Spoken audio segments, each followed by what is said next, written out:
Ever since Dean came here earlier this year, I've been telling a lot of people about psi. And basically, the conversation usually ends as soon as the person I'm speaking with thinks of James Randi. And they kind of put up a James Randi shield where they won't let anything get past. And Yes. I was wondering what your response to that is. Well, for the benefit of those who don't know about him, there's a conjurer called James Randi who often appears on TV.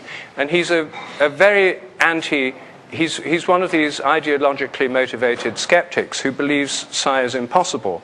And he's offered $1 million prize, or says he has. There's a lot of question as to whether he actually has the $1 million or where it is, for any successful test of psi. And people often say, why don't you apply for the Randi Prize? Well, it's a very good question, and I can tell you my answer. First of all, this man is not a scientist. He has no scientific credentials or understanding. On his website, it says the prize must be won for people who produce an unequivocal demonstration of psi abilities that requires no expert analysis. That seems to rule out any statistical experiments. Then he's later said, oh, well, I will accept statistical experiments, but the odds against chance have got to be 1,000,000 to 1 to get the $1 million prize. So if the odds against chance are 900,000 to 1, you fail the test. Third, you sign over to Randi all publicity rights. You have all legal waivers. So he has complete control of all publicity arising from this. And fourth, and most important for me, he's a liar.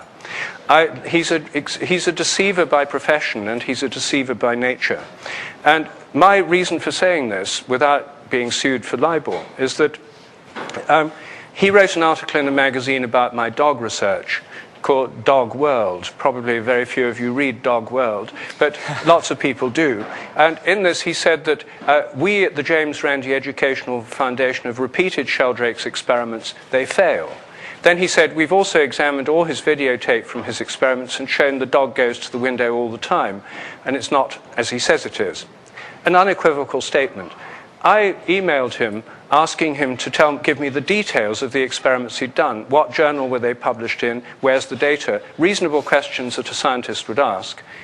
He didn't reply. I emailed again, he didn't reply. So I emailed his scientific advisory board, and they advised him to reply.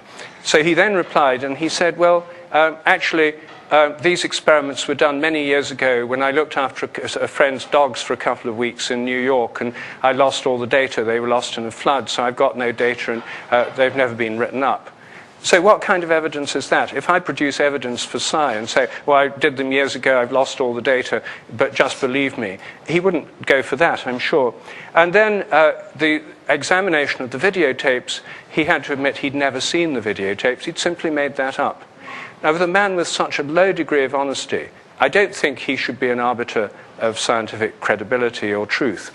I do believe, however, that real skeptics, people with proper skeptical scientific training and who have a track record of honesty rather than dishonesty, are worth engaging with, and that's why I'm doing joint experiments with Professor Chris French right now.